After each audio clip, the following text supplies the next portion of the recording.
sama seperti ketika di dalam Al-Quran diterangkan dengan sangat jelas bagaimana Allah Subhanahu wa ta'ala, wa ma arsalna min qablika min rasulin illa nuhi ilahi annahu la ilaha illa ana fa'buduni. Bukan berarti kami merujuk kepada jamak dalam arti kata Tuhan itu banyak. Bukan berarti ketika Elohim, kata imbuhan him di situ merujuk kepada banyak meninggalkan kata Eloah yang tunggal. Bukan. Dengan keikhlasan hati untuk mengorbankan anak sematawayang, anak tunggal yang dia belum ada yang lain, baru satu, maka nama anak tersebut adalah Ismail. Tuh mendengarkan doanya agar beliau diberi anak. Alhamdulillah beliau diberi anak. Kemudian yang ketiga adalah terkait dengan diri sendiri, yaitu sunnat. Jadi ada tiga komponen yang diajarkan oleh Nabi Ibrahim sebagai ajaran yang diwariskan kepada keturunannya. Yang pertama akidah satu Tuhan, kemudian yang kedua adalah kurban hewan, dan yang ketiga adalah sunat. Ini tiga pondasi yang kemudian diajarkan oleh Nabi Ibrahim sebagai agama monoteisme yang menjadi leluhur yang diajarkan kepada keturunannya secara turun-temurun sampai hari ini. Mungkin waktu saya habis ya? Ya. Udah, oke, makasih. Waktunya habis ya? Oke. Kok nggak muncul timer ini ya? Itu masih ada 13 Masih ada? detik ya. Oh, masih ada 1 menit. Kok hilang? Tempat saya kok nggak ada ya? Ada itu 8. Jadi kesimpulan saya itu begitu. Kesimpulan kami, apa yang diajarkan oleh Allah melalui Nabi Muhammad SAW, summa auhayna ilaika anittabi' millata Ibrahim. Tiga pondasi akidah ini kemudian yang menjadi acuan kami di dalam berislam. Bahwa Nabi Ibrahim sebagai agama monoteisme mengajarkan terkait dengan akidah tauhid. Kemudian yang kedua adalah kurban hewan. Dan yang ketiga adalah bersunat. Ini ciri dari agama Abrahamite, atau agama yang diajarkan oleh Allah melalui Abraham dan kepada keturunannya secara turun-temurun. Saya kira begitu untuk sementara. Waktunya habis ya. Masih ada. Ya, diselesaikan aja itu 40 detik lagi ada tuh. Oke.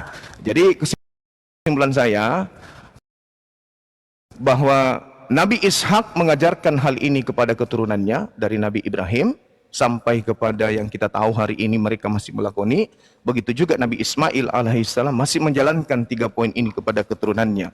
Jadi Islam berasal dari Nabi Ismail, kemudian Yahudi dalam hal ini Nasrani juga berasal daripada Nabi Ishak, sehingga 2 agama atau 3 agama ini kemudian mengajarkan untuk menyembah satu Tuhan, melakukan pengorbanan dengan korban hewan, lalu kemudian melakukan prosesi sunat, yaitu sunat kulub yang menjadi tradisi bangsa Arab dan bangsa Yahudi sampai hari ini. Demikian itu sementara. Oke. Ya. Boleh diselesain teman-teman? Oke, sudah ya. Karena kalau kepanjangan nanti tambah-tambah aja waktunya mulu dia. Oke, mulai. Sip.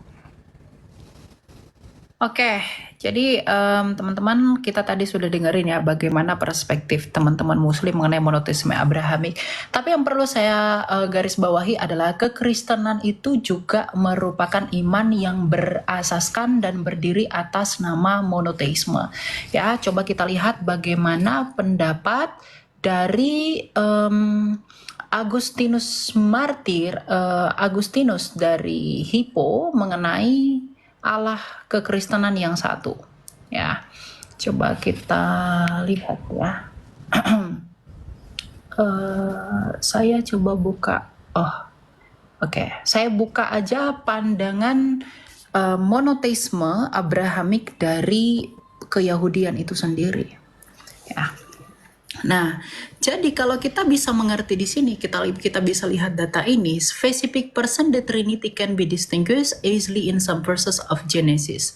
Kalau kita melihat bahwa bahkan di dalam kitab Kejadian pun, iman Abrahamik itu memang mengacu kepada Allah yang esa atau Allah yang satu. Kekristenan dengan jelas dan gamblang kita mengakui iman yang satu. Tapi kesatuan Allah itu yang bagaimana? Nah, tadi kalau Bang Zuma mengatakan monoteisme yang mereka yakini itu adalah satu pribadi Tuhan, tetapi nampaknya iman Yahudi dan kekristenan itu mulai punya perspektif yang berbeda. Ya, coba kita lihat bagaimana pandangan Yahudi sendiri mengenai kata Ha Elohim di sini. Ini buku dari Jewish Trinity dari Yoel Nathan ya, seorang Yahudi. Nah, Ha Elohim is a Hebrew from meaning all the gods. When referring to Yahweh, Ha Elohim denotes the person of the Trinity. Ya, kemudian DOT mentions that these people saw or told to Ha Elohim the Trinity. Enoch dalam Genesis, bahkan Abraham pun begitu. Nah, kalau kita melihat Abraham, menyangkut argumentasi dari Bang Zuma tadi yang mengatakan bahwa Abraham itu mengajarkan satu pribadi Tuhan. Tetapi kalau kita melihat di sini di dalam kitab Kejadian ya, yang merupakan sumber utama yang mengungkap siapa itu Abraham dan tertua, di sini mengatakan Abraham said God's Elohim. They caused me to wonder, itu adalah bentuk plural from my father's house dalam Kejadian 20 ayat 13 ya. Jadi di dalam Kejadian itu sendiri memang Abraham itu mengaku Allah itu esa, tetapi keesaan Allah itu adalah sebuah misteri yang tidak dapat dijelaskan ya, dan itu tentu saja berkaitan dengan misteri Allah di dalam kata-kata iman Ibrani itu sendiri, dan itu nanti akan kita lanjut ke Trinitas gitu ya. Ini nah, di dalam Trinitas, kita bisa melihat bahwa Tuhan itu dalam pengakuan iman kekristenan, kita selalu mengaku misalnya dalam pengakuan iman Nisea, bahwa kita percaya Allah itu esa. Tetapi keesaan Allah itu bisa dijelaskan yang dijembatani melalui pemahaman Trinitas. Jadi melalui Trinitas, kita bisa mengetahui bagaimana dan seperti apa Allah kita yang satu itu. Itu tentu relevan dan lebih menjernihkan ide kemonoteismean Abraham di Perjanjian Lama. Karena tentu kita bisa melihat di sini bahwa Abraham itu tidak mengatakan God atau Eloah, tetapi dia mengatakan Elohim. Ya, di sini dikatakan a plausible interpretasi is that two persons of the Trinity appear consecutively to tell Abraham to leave Haran. Ya, jadi memang Abraham itu menyembah satu Tuhan, tapi satu Tuhan yang bagaimana? Nah, ternyata itu sudah dijawab di dalam kitab Kejadian, teman-teman. Yang mungkin nanti kita lihat ya. Di sini dikatakan gini. Pada mulanya Allah menciptakan langit dan bumi. Ada Allah yang kemudian dalam iman Kristen disebut sebagai Sang Bapa. Bumi belum berbentuk dan kosong, gelap gulita meliputi samudra semesta dan roh Allah. Ada roh Allah. Dan kemudian berfirmanlah ada. Jadi ada Allah yang disebut sebagai Sang Bapa, ada rohnya Allah yang kemudian disebut dengan Roh Kudus, dan ada firman Allah sebagai daya cipta Allah. Jadi meskipun Abraham mengajarkan iman monoteisme, dan di dalam Perjanjian Lama ide mengenai Trinitas itu sudah ada dan prinsipnya sudah ada, tetapi hanya kekristenan yang secara sempurna mengelaborasi kebagaimanaan Allah itu sesuai dengan sabda Tuhan kita Yesus Kristus dalam Matius 28 ayat 19 yang berkata, baptislah mereka dalam nama Bapa dan Anak dan Roh Kudus. Ya, jadi monoteisme Abraham itu dilanjutkan oleh kekristenan tapi dengan konsep dan pemahaman yang lebih sempurna. Begitu. Ya. Silakan. Oke. Masih ada kayaknya waktunya ya? Enggak, sudah. Sudah habis. Ya, silakan. Bentar. Oke, baik. Baik. Ya. Jadi kalau berbicara mengenai konsep ketuhanan, monoteisme, itu tidak akan pernah kemudian berubah menjadi 3 atau berapapun. Yang namanya monoteisme itu segala aspek yang ada pada dirinya itu harus merujuk kepada hakikat yang satu itu. Memang dikenal dalam tradisi Yahudi sama seperti di Islam.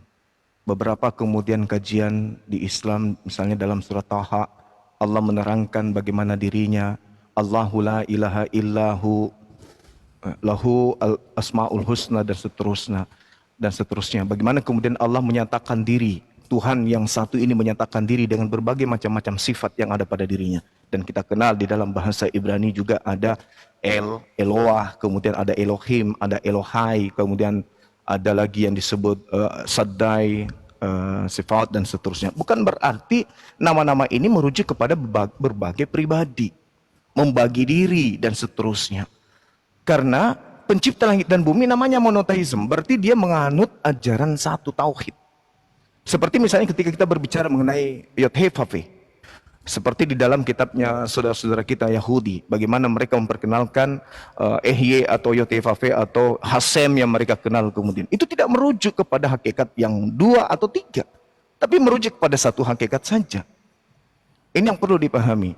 Sehingga ketika kita berbicara mengenai ajaran Abraham, Abraham memperkenalkan Tuhan.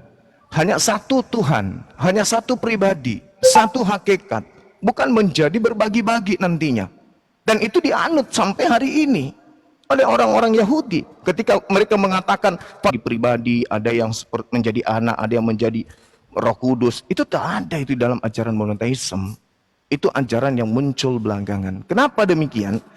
Karena di dalam kitabnya orang Yahudi itu yang menjadi tonggak akidah mereka utamanya di dalam 2 Samuel 7:22 misalnya. Tuhan itu maha tinggi sehingga dia tidak rendah. Karena kapan dia turun rendah maka dia akan serupa dengan makhluk. Dia akan serupa dengan makhluk. Karena dia serupa dengan makhluk, maka dia akan dipersamakan dengan makhluk. Dengan demikian maka tauhid itu gugur, satu Tuhan itu gugur karena dia serupa kemudian dengan makhluknya. Apabila Tuhan itu sudah serupa dengan makhluk, maka dia tidak layak disebut Tuhan. Dia layaknya disebut dewa-dewa gitu. Nah, makanya saya mengatakan, ketika berbicara mengenai Tuhan, Tuhannya Abraham, Abraham memperkenalkan kemudian pencipta langit dan bumi, itu cuma satu. Cuma satu. Orang Yahudi mengenalnya dengan Hasem, dengan konsep Yahweh, dikatakan di kitab mereka bahwasanya perkenalan ini kemudian muncul kepada Abraham, muncul kepada pengikutnya Aser, bukan merujuk kepada pribadi yang berbagi. Bukan artinya nanti akan terpecah-pecah, begitu zamannya berubah, maka Tuhan memperkenalkan diri dalam bentuk ini, dalam bentuk itu tidak diajarkan. Dan itu sifatnya masih ada sampai hari ini. Nah, kembali, ketika berbicara mengenai Al-Quran, Allah Subhanahu wa Ta'ala begitu banyak dalilnya di dalam Al-Quran yang menerangkan bagaimana kemudian Nabi Ibrahim dan keturunannya itu beriman kepada satu hakikat ini. Qul amanna billah wa ma unsila ilaina wa ma unsila ala Ibrahim wa Ismail wa Ishaqa wa Yaqub wal asbat wa ma uti Musa Isa wan nabiyyuna min rabbihim. Semua nabi merujuk kepada satu hakikat ini, yaitu pencipta langit dan bumi, Rabbus samawati wal ard. Jadi kalau ada kemudian agama yang lahir kemudian belakangan membagi Tuhan menjadi 3 pribadi, itu sudah keluar dari konsep ajaran Abraham. Karena Tuhannya Abraham jelas menerangkan dirinya sendiri, tak ada yang lain. Tiada Tuhan selain aku. Akulah yang terdahulu, akulah yang terkemudian. Tidak ada Tuhan yang menyertai aku, tidak ada sesuatu pun yang bersama dengan aku. Akulah sendiri, aku sendiri, tak ada yang lain. Nah, kalaupun kemudian ada terpecah, itu sifat. Maha pengampun, maha kuasa, maha suci, maha tinggi, itu sifat. Tapi merujuk kepada hakikat yang satu. Bukan berbilang menjadi objek baru, menjadi individu baru, menjadi ciptaan baru. Itu tidak ada. Konsep Abrahamic itu tidak begitu. Tapi kalau ada ini, ada Elia tadi menjabarkan seperti itu, konsep yang ditanamkan kemudian untuk dicocokkan kepada akidah. Akidah siapa? Akidah Kristen. Tapi apakah itu cocok ketika merujuk kepada akidahnya Abraham? Apa polanya kemudian? Di mana kita bisa mengambil pola itu? Seperti yang dijelaskan tadi. Ada nggak di ajaran Abraham tuh polanya kayak begitu? Tak ada. Paling Kejadian 1 nomor 26. Oke, udah. Iya, silakan. Udah, Bang Zuma. Oke, sip. Oke. Nah, kalau kita merujuk kepada argumentasi Bang Zuma, ini saya catat 2 hal ya. Satu, dalam segala aspek Ihya Asyir Ihya tadi ya. Satu, monoteisme itu artinya satu dalam segala hal. Tapi Bang Zuma, dari tadi data saya yang membawa iman Yahudi sendiri, misalnya saya bawa adalah tentang data ini. Bagaimana Anda menjelaskan iman Abraham iman Abraham yang monoteisme tetapi ia menggunakan kata Elohim? Dan yang kedua, bagaimana Anda menyelaraskan satu dalam segala aspek di dalam kealahan yang esa kalau Musa sendiri nge-recounted how all the gods ha Elohim? Bagaimana Anda menjelaskan misteri pluralisme Tuhan di dalam keesaannya ini? Kalau tadi Anda mengatakan bahwa dia satu dalam segala aspek. Ingat, Abraham sekalipun dia tidak menggunakan kata God, tetapi menggunakan gods. Itu artinya plural di dalam keesaan itu. plural verb. Dan kemudian yang kedua, saya mau Anda coba bantah ini. Bagaimana Anda menjawab memra di dalam Targum? Ini Targum orang Yahudi, ya. Targum orang Yahudi ini mengatakan begini, ya. Memra selalu diidentikan dengan Allah, juga dibedakan dengan Allah. Karena disebut memra yang bersama-sama dengan Allah, memra min kedem Allah. Karena itu pandangan para teolog abad lalu mencari asal-usul ideologis dalam Yohanes. Nah, bagaimana Anda menjawab kesetaraan memra dengan Elohim itu sendiri yang diungkapkan oleh Targum Neofiti dan Targum Onkelos? Ini punya Yahudi, bukan punya Kristen. Sebelum perjanjian lama ada, sebelum ide Trinitas lebih jelas ada di dalam perjanjian baru, iman Yahudi sudah secara misteri mengungkapkan kebagaimanan Allah yang satu. Makanya tidak menggunakan kata Yahid, melainkan kata Ehad. Nah, bagaimana Bang Zuma dengan argumentasi satu dalam segala aspek itu mampu mempertanggungjawabkan klaim ini terhadap iman Yahudi sendiri bahwa itu juga di dalam Targum. Kemudian yang kedua, bagaimana juga Anda mempertanggungjawabkan dengan klaim yang tadi? Misalnya, Abraham itu tidak menggunakan kata God yang artinya satu tunggal secara mutlak, tetapi Gods atau Elohim yang penuh misteri di dalamnya. Nah, ini yang harus Bang Zuma jawab. Berikan saya literasi untuk menjelaskan ini bahwa kata Gods di sini itu melingkupi kepada satu pribadi dan satu kemutlakannya tanpa penjabaran. Nah, kemudian yang kedua itu mengenai Ehye. Nah, di sini Bang Zuma salah mengertikan Ehye Asir Ehye. Ehye Asir Ehye ini itu adalah nama atau covenant name, nama perjanjian dari Tuhan, bukan proper name dari Tuhan. Nah, sekarang saya mau tanya ke Bang Zuma, kalau memang Tuhan di perjanjian lama ini menggunakan namanya sebagai Ehye Asir Ehye, dalam Septuaginta ini disebut dengan ego eimi. Nah, kenapa Tuhan Yesus menyebut dirinya ego eimi? Bukankah kalau Yesus itu dengan Bapa itu tidak satu hakikat, mungkinkah Yesus itu berkata bahwa dia adalah ego eimi? Lagi pula yang paling jelas, ketika Tuhan Yesus mengatakan ego eimi, orang Yahudi ingin menyalibkan Yesus dan ingin membunuh Yesus karena dengan berkata ego eimi, Yesus menyetarakan diri dengan Allah. Nah, jadi bagaimana Bang Zuma itu bisa menjawab dan membantah argumentasi iman Yahudi itu sendiri? Dengan klaim tadi satu dalam segala aspek. Kalau Bang Zuma katakan itu hanyalah konsep. Kalau tadi Bang Zuma katakan itu adalah konsep, tentu itu tidak konsep. Kenapa? Karena sebelum Tertullianus memperkenalkan Trinitas, tadi saya sudah tunjukkan bahwa Trinitas di dalam kitab Kejadian ini sudah dijelaskan dengan gamblang. Nah, jadi saya mau bagaimana Bang Zuma mempertanggungjawabkan monoteisme Abrahamik itu dimutlakkan satu dalam segala aspek, berkaitan dengan klaim Abraham itu tidak menggunakan God, tetapi Gods dan Elohim. Dan yang kedua, bagaimana Anda menjawab bahwa Ehye Asir Ehye juga ternyata digunakan oleh Tuhan Yesus. Yesus juga menggunakan ungkapan keilahian.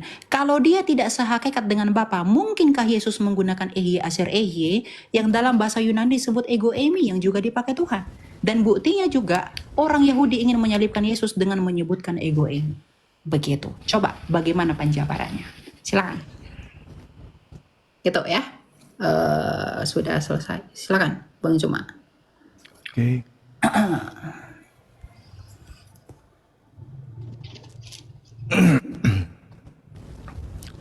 Udah? Enggak, silakan. Kok belum ada ya? Tunggu. Oke. Ya, silakan. Oke. Jadi kalau hanya berdasarkan ego eimi, Paulus pun mengatakan kata ego eimi. Tergantung konteks. Yesus mengatakan ego eimi bukan berarti dialah Tuhan itu. Dia ditanya tentang siapa yang menyembuhkan, siapa anak tukang kayu, siapa Mesias itu. Ego eimi, akulah dia. Bukan berarti siapa pencipta langit dan bumi itu adalah aku. Tidak. Contoh misalnya, pembulatannya ada dalam 1 Korintus 15 nomor 28. Yang saya katakan tadi, Ehye Asir Ehye. Yesus sebagai apa di sana? Yesus menaklukkan dirinya supaya apa? Mukjizat-mukjizatnya, kekuatan-kekuatannya, semua aspek yang ada pada dirinya kembali kepada Elohim. Tak ada yang lain. Sama seperti ketika di dalam Al-Quran diterangkan dengan sangat jelas bagaimana Allah Subhanahu wa taala, wa ma arsalna min qablika mir rasulin illa nuhi ilaihi annahu la ilaha illa ana fa'buduni. Bukan berarti kami merujuk kepada jamak dalam arti kata Tuhan itu banyak. Bukan berarti ketika Elohim, kata imbuhan him di situ merujuk kepada banyak meninggalkan kata Eloah yang tunggal, bukan. Sehingga tidak ada di dalam narasi agama Yahudi perintahnya kemudian sembahlah kami, selalu merujuk sembahlah dia, sembahlah dia, sembahlah dia, atau sembahlah aku. Tidak ada dikatakan sembahlah kami, tidak ada. Tapi ketika Tuhan menyatakan keagungannya, selalu menggunakan kata jamak itu, Elohim. Nah, yang perlu dipahami kemudian oleh saudara kita ini, oleh adik Elia, di dalam perspektif bahasa Ibrani, dalam bahasa Arab, dalam kaitannya dengan Tuhan, sifat Tuhan atau nama Tuhan itu merujuk kepada apa yang ada pada diri Tuhan. Yahuwahu, dalam bahasa Ibrani Yodhefafi, dalam bahasa Ibrani Elohim, dalam bahasa kami bahasa Arab Allahumma. Bukan berarti merujuk kepada Tuhan yang banyak. Ketika dikatakan kemudian Al-Eli, kemudian kami juga menyatakan Ali, Al-Ali, itu merujuk kepada Allah. Eloah merujuk kepada Allah. Kemudian ketika berbicara mengenai Elohai, kami mengatakan Ilahi. Kemudian dikatakan Al-Qadir, orang Yahudi menyebutkan Al-Saddai. Bukan berarti Tuhan itu rame. Ini sifat yang melekat pada diri Tuhan. Jadi kata Elohim itu bukan berarti Tuhan itu jamak, Tuhan itu banyak. Kalau saudara ini membawa orang Yahudi, saya rasa itu hanya perspektif gereja aja. Orang Yahudi hari ini tidak menyembah Tuhan banyak. Shema Israel Adonai Elohenu Adonai Ahad. Kul huwallahu ahad. Di mana Yahudi mengajarkan 3 pribadi Tuhan? Sekte apa lagi itu yang ada di Yahudi mengajarkan 3 Tuhan? Itu hanya pandai-pandaian orang Kristen mengolah data, mengatasnamakan Yahudi, tapi Yahudi tidak mengenal konsep Trinitas, Tritunggal, Trimurti, itu tidak dikenal. Itu pandai-pandaian kalian mengolah data, Tuhan Yahudi itu begini, tidak. Kata Elohim di dalam Islam itu setara dengan kata Allahumma. Bukan berarti Allah itu banyak. Itu sifat keagungan Tuhan menerangkan tentang dirinya. Abraham tidak dibingungkan dengan konsep Tuhan. Satu di antara semua yang ada itu hanya dia, yaitu hakikat ahad. Qul huwallahu ahad. Dialah Tuhan. Semuanya merujuk kepada hakikat yang satu itu. Tidak bisa lebih. Sementara dalam konsep agama Kristen muncul belakangan niru-niru agama Roma, agama Yunani, agama Hindu, 3. Itu yang perlu dipahami dengan baik. Jadi perspektif apapun yang kemudian dibangun untuk mengatakan ego emi, menyatakan Yesus adalah sehakikat, tidak bisa. Yesus itu makhluk. Yesus mau dikenal makhluk oleh orang-orang yang ada sekitarnya. Dia hanya ingin dikenal sebagai manusia. Ketika di dalam Kisah Para Rasul 22 nomor 8, siapakah engkau? Apakah engkau Tuhan? Yesus menjawab apa? Aku Yesus manusia dari kota Nasaret. Kenapa dia nggak jawab aku Elohim? Karena dia sudah di alam roh, dia sudah di langit, katanya sudah di surga. Harusnya dia menjawab aku adalah Elohim. Tapi apa? Aku manusia. Apa itu gugur ego emi? Itu artinya aku manusia, anak Maria tukang kayu, anak si tukang kayu, seorang Mesias yang diurapi, yang diutus sebagai rasul. Bukan berarti ego emi itu merujuk kepada Tuhan itu sendiri. Aniho, tidak. Bukan seperti itu. Tapi kita akui Kristen ini agama dari Roma Yunani yang memang konsep pengajaran dewa-dewa, banyak dewa nusul menjadi manusia. Saya kira begitu. Terima kasih. Silakan. Oke. Kita coba diakhiri, Bang Juma. Sudah? Diakhiri ya? Tunggu. Bukan ya. Sudah, Oke. sorry, saya baru PK juga ini soalnya. Siap. 2 putaran tadi ya. Ini kedua ya, berarti ya. Kita sisa 3 lagi nanti penutup sekali. Oke, kita mulai.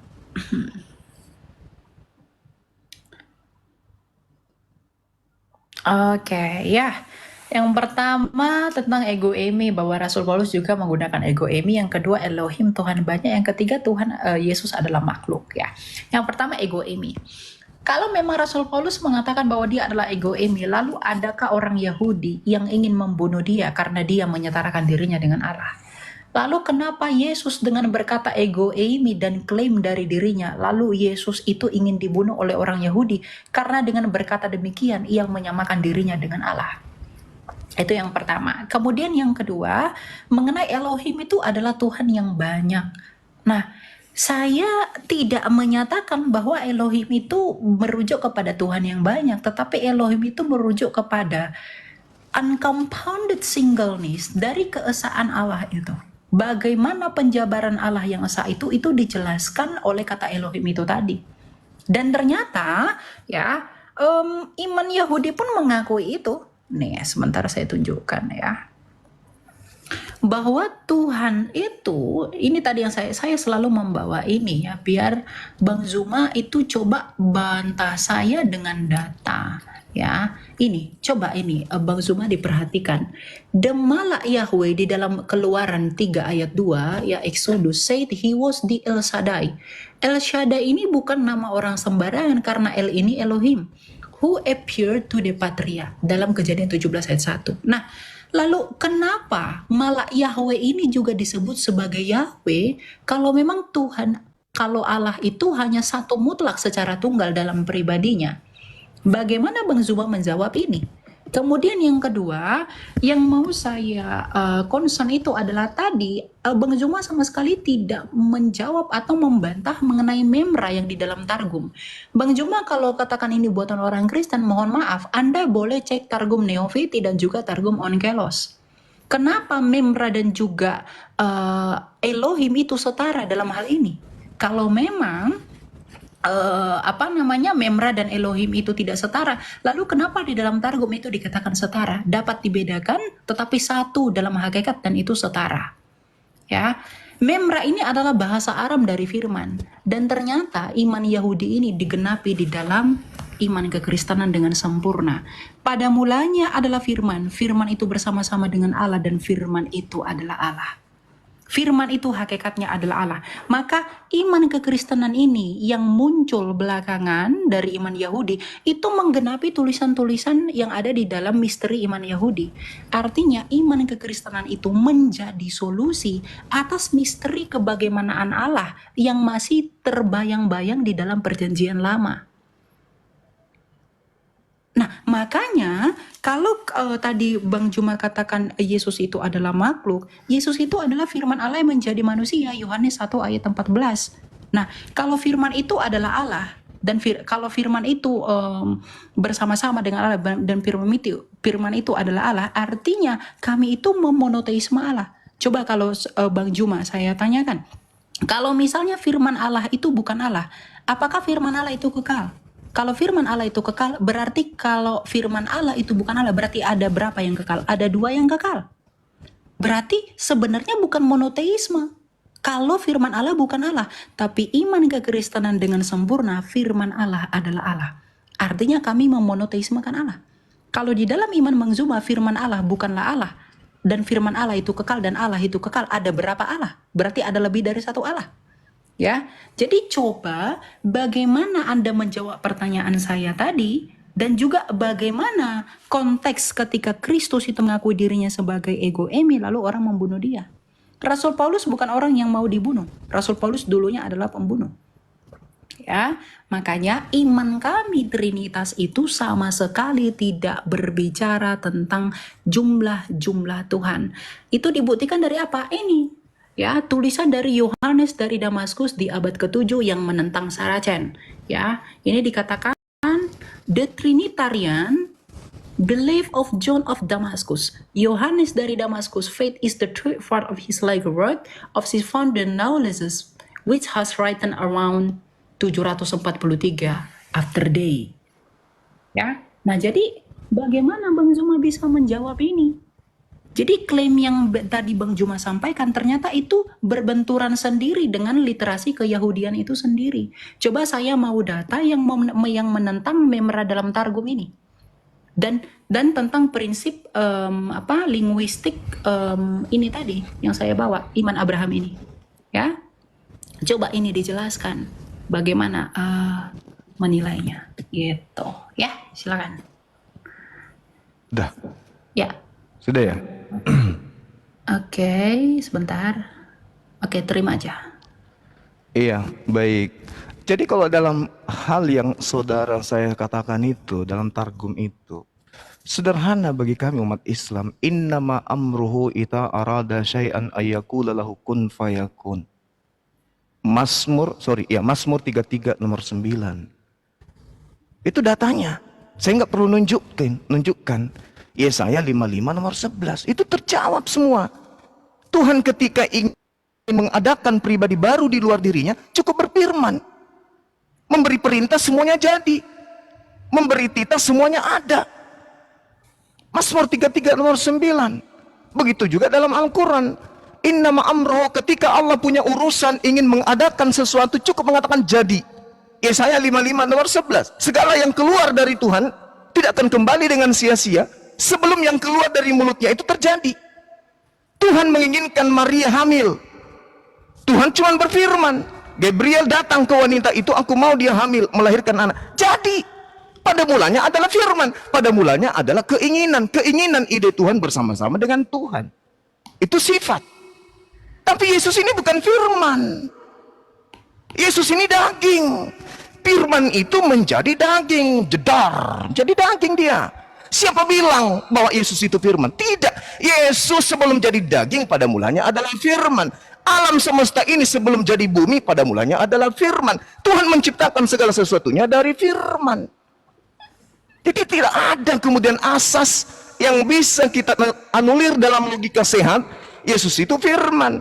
Matius 4 nomor 4. Manusia hidup bukan dari daging saja, dari roti saja, tapi dari setiap firman yang keluar dari mulut Tuhan. Firman keluar dari mulut Tuhan. Gabriel sampaikan ke Maria, aku ingin dia hamil. Yesus adalah firman yang keluar dari mulut Tuhan. Makanya Yohanes 1 nomor 14, firman itu telah menjadi daging. Jadi Yesus. Itu yang pertama. Kemudian yang kedua, ketika saudara adik ini mengatakan, mana dalilnya Yesus Paulus ingin dibunuh? Banyak bergejibun dalam kitab saudara. Kisah para Rasul 23 nomor 12. Orang-orang Yahudi bersumpah. Mereka tidak mau makan, mereka tidak mau minum sebelum membunuh Paulus. Karena Paulus mengajarkan sesuatu yang bertentangan dengan akidah mereka. Mereka bertentangan. Kisah para Rasul 21. Paulus kemudian bertobat dari mengajarkan akidah Kristen, akidah Trinitas. Itu ada dalilnya, lengkap dalam kitab saudara sendiri. Kemudian menurut catatan saya, Yohanes 1 nomor 1 yang tadi udah selesai. Kemudian ketika berbicara mengenai Yesus, kenapa dia ingin dibunuh? Yesus klarifikasi seketika itu juga. Apa kata Yesus? Stop. Yohanes 10. Bukankah di dalam kitab Taurat mau dikatakan siapapun yang diserahi tugas untuk menyampaikan firman, maka dia adalah Allah. Yesus mengatakan dia sampai firman. Bukan berarti Yesus itu adalah Allah itu sendiri. Sehingga ajaran tauhid yang diajarkan oleh Abraham tidak bisa diganggu oleh Kristen. Kristen memiliki pola sendiri. Sekuat apapun Kristen mengais kata Elohim, kata Eloah dan seterusnya, tidak akan pernah bisa selesai. Nanti habis sesi ini saya akan bahas tentang Shaddai, nama Tuhan itu yang kaitannya dengan Elohim. Tapi yang pasti, saudara saya, sekuat apapun kalian, sudah 2000 tahun, kalian tidak pernah kemudian satu tempat ibadah untuk menyembah kepada hakikat yang sama. Karena kenapa? Sembahan Kristen berbeda, sembahan Yahudi berbeda, sembahan yang diajarkan oleh Nabi Abraham, Ishak dan Ismail itu berbeda dengan sembahannya orang Kristen. Mau tidak mau, suka ataupun tidak, itulah kenyataannya. Nah, kemudian, apa bukti pembedanya? Ya tadi itu. Yesaya 10 nomor 6, pencipta langit dan bumi yang mereka sebut dengan Hasem, yang kami sebut dengan Khalik, itu tidak serupa dengan makhluk. Sembah kalian serupa dengan makhluk. Pertama roh, sang bapak roh, itu roh. Yang kedua anak. Siapa anak ini? Yesus, makhluk. Siapa lagi? Burung merpati, makhluk. Sembahan kalian makhluk, sembahan kami bukan makhluk. Laisa kamislihi syai'. Yeremia 10 nomor 6, tidak serupa dengan makhluk. Tuhan Anda makhluk, jadi beda. Sekuat apapun saudara saya ini sekolah sampai di angkasa pun tidak akan pernah bisa sampai pada level penyembahan ajaran Tuhannya Abraham. Karena Tuhan yang Abraham sembah itu berbeda dengan Tuhan yang disembah oleh orang-orang Kristen. Itu harus dipahami. Tuhan kalian adalah roh, sementara Tuhannya Abraham bukan roh. Saya kira begitu.